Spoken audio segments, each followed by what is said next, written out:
네, 예레미야서 19장 1절에서 13절 말씀, 제가 1절, 여러분 2절, 우리 서로 교독하도록 하겠습니다. 여호와께서 이와 같이 말씀하시되 가서 토기장의 옹기를 사고 백성의 어른들과 제사장의 어른 몇 사람과 하시듬은 어기 곁에 있는 흰놈의 아들 골짜기로 가서 거기에서 내가 네게 이런 말을 선포하여 말하기를 너희 유다 왕들과 예루살렘 주민아 여호와의 말씀을 들으라. 만군의 여호와 이스라엘의 하나님이 이같이 말씀하시되 보라 내가 이곳에 재앙을 내릴 것이라. 그것을 듣는 모든 자의 귀가 떨리니 이는 그들이 나를 버리고 이것을 불결하게 하며 이곳에서 자기와 자기 조상들과 유다 왕들이 알지 못하던 다른 신들에게 분양하며 무지한 자의 피로 이곳에 채웠으며 또 그들이 바알을 위하여 신당을 건축하고 자기 아들들을 바알에게 번제로 불사라 드렸나니 이는 내가 명령하거나 말하거나 뜻한 바가 아니니라. 그러므로 보라 다시는 이곳을 도벳이나 흰놈의 아들 골짜기로 부르지 아니하고 오직 죽음의 골짜기라 부르는 날이 이를 것이라. 여호와의 말이니라. 내가 이곳에서 유다와 예루살렘의 계획을 무너뜨려 그들로 그 대적 앞과 생명을 찾는 자의 손에 칼에 엎드러지게 하고 그 시체를 공중의 새와 땅의 짐승의 밥이 되게 하며 이 성읍으로 노랑과 조롱부대가 되게 하리니 그 모든 재앙으로 말미암아 지나는 자마다 울며 조롱할 것이며 그들이 그들의 원수와 그들의 생명을 찾는 자에게 둘러싸여 공경에 빠질 때 내가 그들의 아들의 살, 딸의 살을 먹게 하고 또 각기 친구의 살을 먹게 하리라 하셨다 하고 너는 함께 가는 자의 목전에서 그 옹기를 깨뜨리고 그들에게 이르기를 만군의 여호와께서 이와 같이 말씀하시되 사람이 토기장의 그릇을 한번 깨뜨리면 다시 완전하게 할 수 없나니 이와 같이 내가 이 백성과 이 성읍을 무너뜨리니 도벳에 매장할 자리가 없을 만큼 매장하리라. 여호와의 말씀이라. 내가 이 뜻과 이 가운데 주민에게 이같이 행하여 이 성읍을 도벳과 같이 할 것이라. 예루살렘의 집과 유다 왕들의 집들이 그 집 위에서 하늘의 만상에 분향하고 다른 신들에게 전제를 부음으로 더러워졌는즉 도벳 땅처럼 되리라 하셨다 하라 하시니. 아멘. 네, 오늘 본문 말씀은 예레미야서 19장입니다. 예레미야는 그동안 지속적으로 하나님의 말씀을 대언했습니다. 그 하나님의 말씀은 심판에 대한 내용이죠. 그래서 언약의 백성이었던 이스라엘이 우상 숭배를 행하고 하나님을 대적하는 죄악으로 인해서 하나님의 심판의 메시지가 선포되었습니다. 심판의 예언을 들은 그 이스라엘을 회개하고 악한 길에 돌이켜서 하나님 앞에 되돌아야만 했죠. 하지만 그들은 자신의 죄를 인정하지 않습니다. 오히려 자신은 정당했고 나는 죄짓지 않았다라고 떳떳하게 말하죠. 그러면서 자신들이 행한 죄악의 길에서 결코 돌이킬 생각을 하지 않습니다. 오히려 이들은 예레미야를 조롱하고 비난하고 심지어 죽이려고 시도합니다. 이런 상황 속에서 예레미야는 하나님께 나는 하나님께서 명하신 대로 했을 뿐인데 하나님이 선포하라고 해서 선포했는데 왜 저들이 나를 죽이려고 합니까? 라고 울부짖으며 하나님 앞에 탄원합니다. 이렇게 탄원하는 예레미야에게 하나님은 오늘 본문 말씀이 이 19장 말씀을 주셨습니다. 이 19장 말씀에서 이스라엘에 대한 그 심판의 날이 점점 가까워지고 사람들은 계속해서 하나님의 말씀을 거부하자 1절과 2절을 보면 하나님은 예레미야에게 토기장이의 옹기를 사서 백성의 어른과 제사장의 어른 몇 사람을 데리고 하시드문 어기 곁에 있는 흰놈의 아들 골짜기로 가라고 명령합니다. 여기서 옹기는요 진흙으로 만든 도자기 같은 겁니다. 우리 고려청자 보면은 입구는 이렇게 얇고 밑에 배가 볼록 이렇게 튀어나오는 그런 도자기 아시죠? 그런 것처럼 이 옹기는요 진흙으로 만든 병으로서 입구는 좁고 배는 볼록 나온 그 병입니다. 마치 호리병처럼 그런 병입니다. 그리고 이 하시드 문이라는 것은 옹기의 조각문으로 불리는 문입니다. 그래서 토기장이가 옹기를 만들 때 잘못 만들어진 그 병들을 그 문으로 나가서 깨트려서 버리는 문입니다. 그래서 그 문을 이스라엘 사람들은 하시드 문이라고 불렀습니다.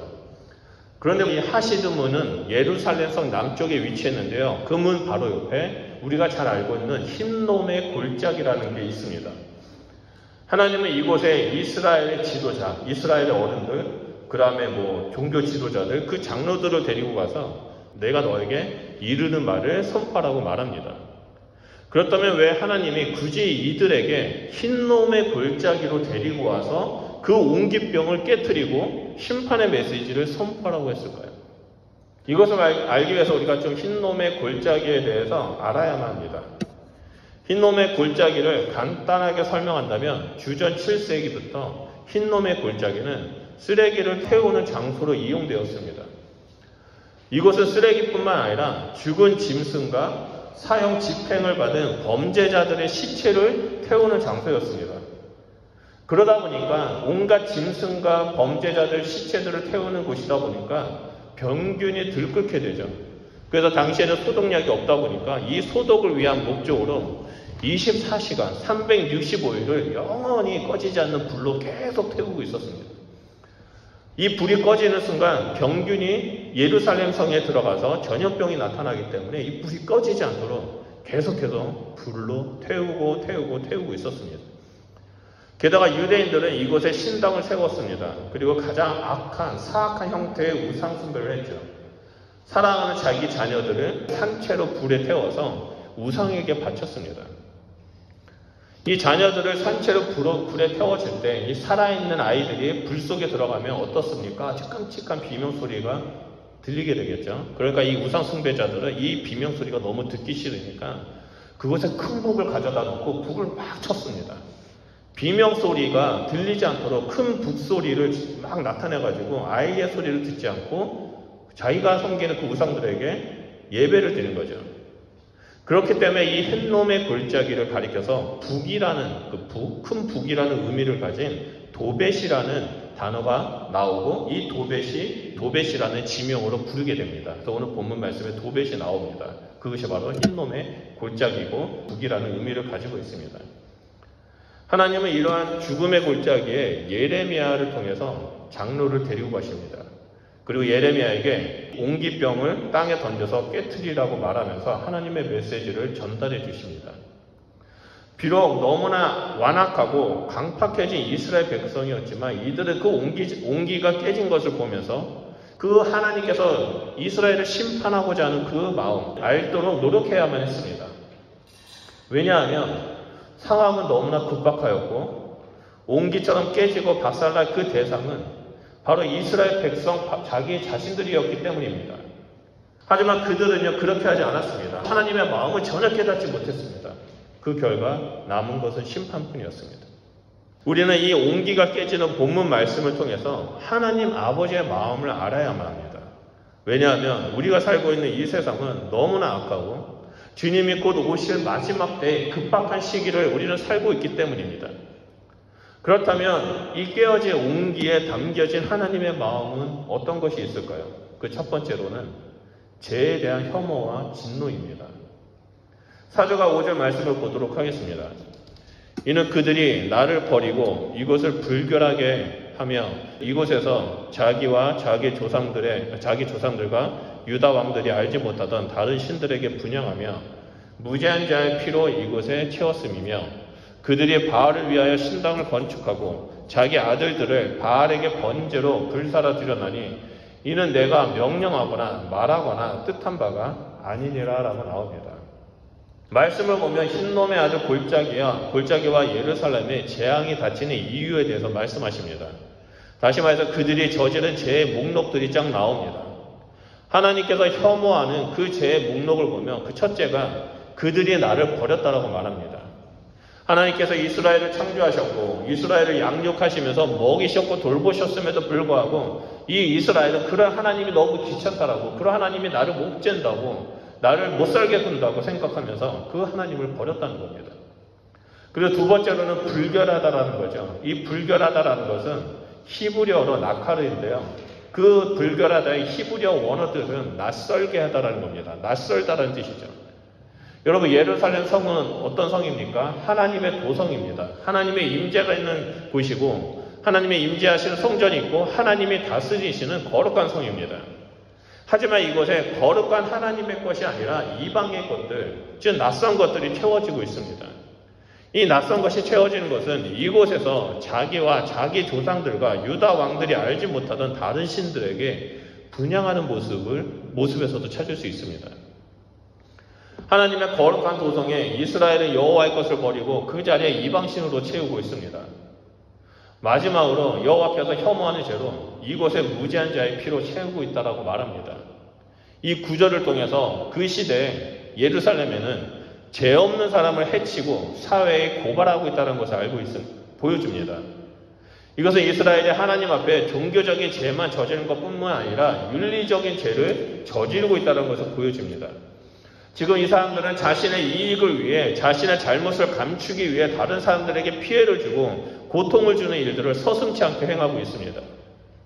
자신의 저지른 잘못과 죄에 대해 인정하고 용서를 구하고 말씀에 따라 피해 보상을 하고 회개해야 되는데 나는 그런 적이 없다라고 말하면서 오히려 피해를 주장하는 사람들을 공격하는 일들이 비일비재하게 그 땅 가운데 있었습니다.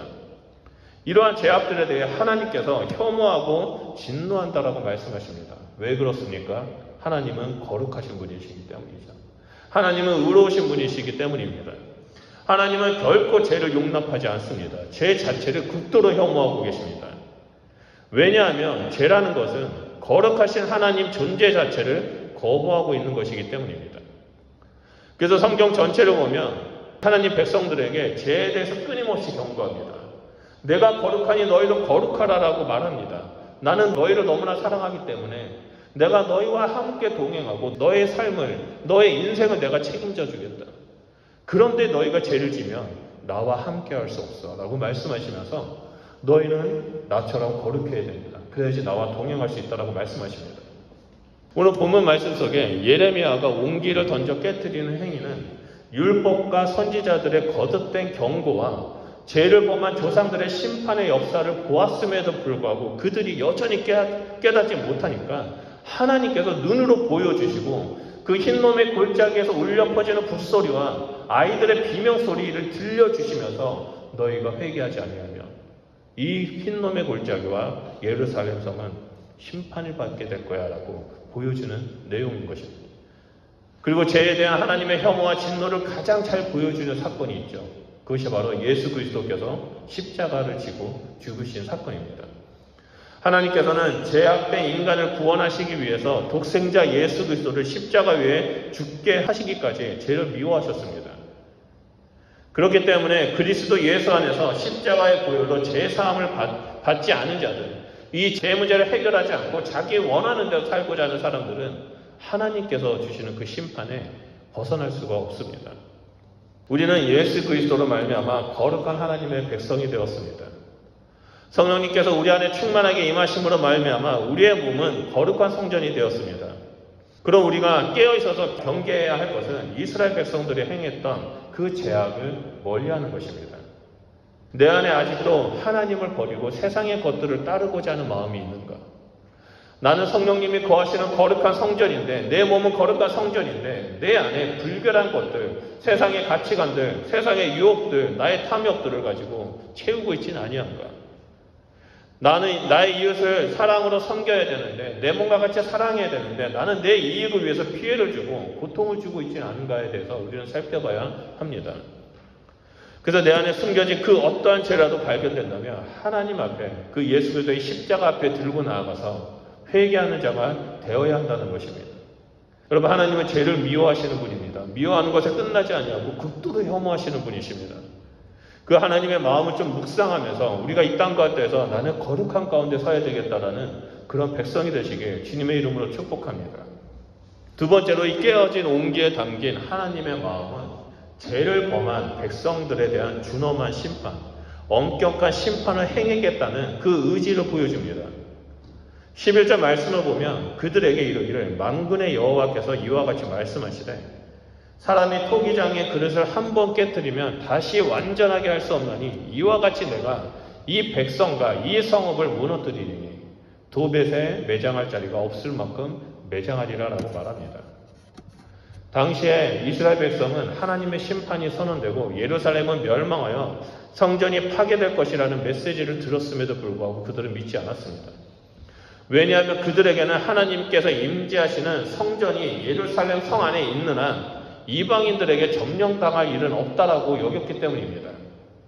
하지만 예레미야는 그런 이스라엘 백성들에게 온기를 깨트려서 박살내므로 하나님의 성전이 예루살렘에 있다 할지라도 너희가 죄에서 돌이키지 않으면 이 모든 것을 무너뜨리겠다라고 말씀하십니다. 그래서 하나님은 예레미야를 통해 이 토기장이가 그릇을 한번 깨트리면 완전하게 할 수 없다. 깨트리면 더 이상 회복할 수 없다라고 그 말씀을 해주고 계시는 겁니다. 토기장이가 잘못된 그릇을 깨트린 것처럼 내가 이 백성과 이 성읍을 무너뜨리겠다라고 말씀하십니다. 그것도 그냥 일반적인 심판이 아니라 도벳에 시체가 매장할 자리가 없을 만큼 너무나 많을 정도로 철저하게 무너뜨리겠다라고 말씀하십니다. 이 말씀은요 7절, 8절, 9절 말씀과 연결됩니다. 말씀을 보면 내가 이곳에서 유다와 예루살렘의 계획을 무너뜨려 그들로 그 대적 앞과 생명을 찾는 자의 손에 칼에 엎드러지게 하고 그 시체를 공중의 새와 땅의 짐승의 밥이 되게 하며 이 성읍으로 놀림과 조롱거리가 되게 하리니 그 모든 재앙으로 말미암아 지나가는 자마다 놀라며 조롱할 것이며 그들이 그들의 원수와 그들의 생명을 찾는 자에게 둘러싸여 공경에 빠질 때 내가 그들이 그들의 아들 살, 딸의 살을 먹게 하고 또 각기 친구의 살을 먹게 하리라 하셨다라고 기록되어 있습니다. 사람이 하나님의 심판에서 벗어나고자 인간적인 모든 계획과 모든 전략을 짠다 할지라도 하나님은 그 계획과 전략조차 무너뜨리십니다. 그 누구도 그럴싸한 계획을 세운다 할지라도 하나님의 심판을 막을 수가 없습니다. 시체는 매장도 못하고 땅바닥에 굴러다니게 됩니다. 태우지도 못할 정도로 너무나 많아서 공중의 새와 땅의 짐승들의 밥이 되고 지나가는 사람들의 발길에 치이게 될 것입니다. 또한 이 예루살렘 성 곁을 지나가는 사람들이 이 화려한 예루살렘이 무너지는 것을 보면서 놀랄 것이라고 말합니다. 자기들은 이 예루살렘 성에는 하나님의 성전이 있기 때문에 결코 망하지 않는다라고 여겼던 그 이스라엘의 교만함과 어리석음을 조롱한다라고 말합니다. 그뿐만이 아니죠. 먹을 것이 없어서 아들과 딸과 친구의 살을 먹은 일까지 생깁니다. 이러볼 때 하나님의 심판은 매섭고 무섭게 일어날 것임을 알 수 있습니다. 이제 공포의 시간이 다가오고 있습니다. 하나님의 심판은 신분과 지위를 막론하고 모든 자들에게 준엄하게 엄격하게 진행될 것입니다. 이 흰놈의 골짜기는 죽음의 골짜기가 되고 지옥의 그림자가 될 것입니다. 그리고 이러한 심판의 메시지는 결국 주전 586년에 바벨론에 의해서 완전히 멸망하고 그 예언이 성취되었습니다. 성경은 우리에게 동일하게 마지막 때의 심판을 말하고 있습니다. 예수님이 이 땅에 오셔서 십자가에서 죽으시고 부활하심으로 새로운 언약을 맺은 자들, 그 자들은 예수님이 다시 오실 때 예수님의 신부로서 맞이하지만 하나님을 알지 못하는 자들에게 심판이 있을 거라고 말하고 있습니다. 우리는 그날이 언제인지는 알지 못합니다. 오시기 전에 나타나는 전조의 형상만 알 뿐입니다. 성경을 보면 마지막 때 예수님이 오시기 전에 전쟁과 큰 지진과 기근과 전염병 그리고 하늘의 징조가 나타날 것이라고 말씀하셨습니다. 즉 우리가 살고 있는 이 마지막 때에는 이러한 징조 가운데 살고 있습니다. 큰 지진이 일어나고 있고 기근이 일어나서 많은 사람들이 굶어 죽고 있습니다. 또한 코로나와 같은 전염병이 온 세계를 덮어가지고 많은 사람들이 죽었습니다. 하늘의 징조들이 나타나고 있습니다. 즉 우리는 그 심판의 바로 앞에 살고 있습니다. 우리 예수님은 곧 오십니다. 오셔서 새 언약의 백성을 혼인잔치로 부르시고 이 땅의 모든 죄악을 불사르실 것입니다. 우리의 죄에 대한 하나님의 강력한 그 심판의 의지를 오늘 본문 말씀을 통해서 볼 수 있습니다. 그렇기 때문에 우리는 늘 깨어서 정결한 삶을 살아가도록 죄의 길에서 오만한 자리에서 그리고 교만한 자리에서 우리는 일어나서 겸손의 자리로 거룩한 자리로 걸어나가야 한다는 겁니다. 우리가 예수님만을 붙잡고 말씀대로 순종하며 살아갈 때 우리는 이 심판의 자리에서 벗어나 구원을 얻게 될 것이라 믿습니다. 그리고 마지막 세 번째로 이 깨어진 온기에 담긴 하나님 아버지의 마음은 언약 백성에 대한 변치 않는 사랑이 숨겨져 있습니다. 우리는 하나님께서 예레미야에게 옹기병을 던져 깨트리는 것을 명령하신 것을 통해서 죄인에 대한 하나님의 강력한 심판을 볼 수 있습니다. 그런데 여기에는 하나님의 백성에 대한 변치 않는 하나님의 사랑이 숨겨져 있습니다. 왜냐하면 범죄한 자를 그대로 방치해두는 것은 결코 사랑이라고 할 수 없기 때문입니다. 우리가 결혼하고 아이를 낳고 양육할 때 아이들이 잘못된 길을 가는 것을 보게 되면 어쩔 수 없이 회초리를 듭니다. 혼내는 경우가 있습니다. 우리가 자녀들을 혼내는 게 그 아이들을 미워서 혼내는 것이 아니라 그대로 두면 더 나쁜 길, 안 좋은 길로 갈 수 있기 때문이죠. 마찬가지로 하나님께서 더욱 극심한 죄를 저지르고 있는 이스라엘의 그 죄악을 방치해 준다면 그들은 영원히 죽음 가운데 떨어질 수밖에 없습니다. 그래서 그들을 방치하지 않기로 결정합니다. 오히려 바벨론이라는 그 느부갓네살 왕을 도구로 삼아서 포로로 끌려가게 만들고 시련을 통해서 죄를 깨닫게 만들고 다시금 하나님 앞에 거룩함을 지키는 언약의 백성으로 회복시키고자 결정하십니다. 이러한 놀라운 계획은요, 사랑 없이는 이런 일들을 행할 수 없습니다. 왜냐하면 내가 사랑하는 이 자녀들이, 내가 사랑하는 백성들이 고통 가운데 있는 것을 옆에서 봐야 하기 때문입니다. 하지만 하나님은 그 아픈 마음을 가지고도 그들이 고통당하는 것을 보면서도 끝까지 그 마음을 참으시면서 그들에게 고난을 허락하십니다. 그래서 그 죄악을 버리고 하나님 앞에 돌아오도록 인도하셨다는 겁니다. 만약 하나님께서 이스라엘 백성을 사랑하지 않았다면 멸망시키고 거기서 끝내셨을 겁니다. 하지만 하나님은 그렇게 하지 않으셨습니다. 하나님은 사랑하는 이 이스라엘 백성이 다시 되돌아올 길을 열어놓으셨고 느헤미야를 통해 에스라를 통해 바벨론 포로에서 예루살렘으로 돌아오도록 이끄셨습니다. 그리고 그곳에 다시 한번 성전을 세우시고 그들과 함께 하셨습니다. 그런 것처럼 하나님은 우리와 영원토록 함께하기 위해서 우리 가운데 예수 그리스도를 보내주셨습니다. 그리고 온 인류를 구원하시고자 하셨습니다. 그렇기 때문에 옹기병을 깨뜨려 박살내버린 이 예레미야 행동이 남유다 왕국의 멸망이라는 비참한 결과를 만들어냈지만 우리가 그 말씀을 깊이 묵상하다 보면 그 안에 하나님의 사랑이 담겨 있다는 것을 볼 수 있습니다. 바벨론 포로에서 귀환시켜서 회복시키고자 하는 하나님의 사랑, 그 이스라엘에 예수 그리스도를 보내셔서 온 인류를 구원하시고자 하시는 그 하나님의 사랑이 이 말씀 가운데 숨겨져 있습니다. 하나님은 결코 언약의 백성들을 포기하지 않으셨습니다. 그들에게 시련을 통해 회복할 수 있도록 사랑을 베풀어 주셨습니다. 그렇기 때문에 깨어진 옹기는 우리를 향한 하나님의 변치 않는 사랑을 나타내는 증거물이라고 할 수 있습니다. 우리는 이러한 사랑을 가지고 찾아오신 하나님께 감사를 드리며 서 있어야만 합니다. 내 안에 아직도 하나님께 불순종하고 온전히 신뢰하지 못하는 분이 있다면 과감히 그 옹기를 집어 던져서 산산조각이 나도록 깨트려 버려야 합니다. 그러고 나서 하나님만이 나의 구원이시고 나의 소망이 되신다고 고백하면서 하나님께 합당한 그 백성된 삶을 살아야만 합니다. 예레미야는 옹기를 깨뜨리고 남유다 왕국의 멸망을 선포했을 때 그의 마음 역시 산산조각이 날 정도로 깨지고 아팠을 겁니다. 하지만 예레미야 안에는 그 아픔만이 있는 것이 아니라 온전한 하나님의 백성이 될 것이라는 소망도 있었을 것이라고 생각됩니다. 인간의 눈으로 본다면 심판은 모든 것을 끝나버리는 절망의 시간이지만 구원받은 하나님의 백성의 눈으로 본다면, 그 관점으로 본다면 이 시간은 회복의 시간이라는 겁니다.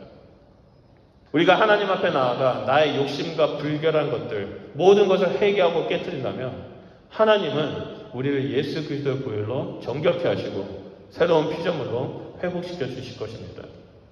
그리고 내가 원하는 것, 내가 주인 삼은 모든 것을 깨뜨릴 때 아픔과 현실과 미래에 대한 불안함이 있지만 하나님은 그 모든 것을 제거하시고 우리 가운데 참된 평안과 우리의 남은 인생을 책임져 주실 것입니다.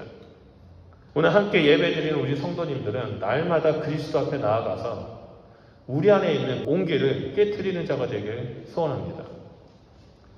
향유 옥합을 깨뜨렸을 때 그 집안에 그 향유가 가득했던 것처럼 우리 안에 있는 모든 것을 깨뜨리고 주님 앞에 나아갈 때 예수님은 그 깨뜨려진 것을 통해서 그리스도의 향기가 온 땅 가운데 흘러나도록 우리를 통해서 일하실 것이기 때문입니다.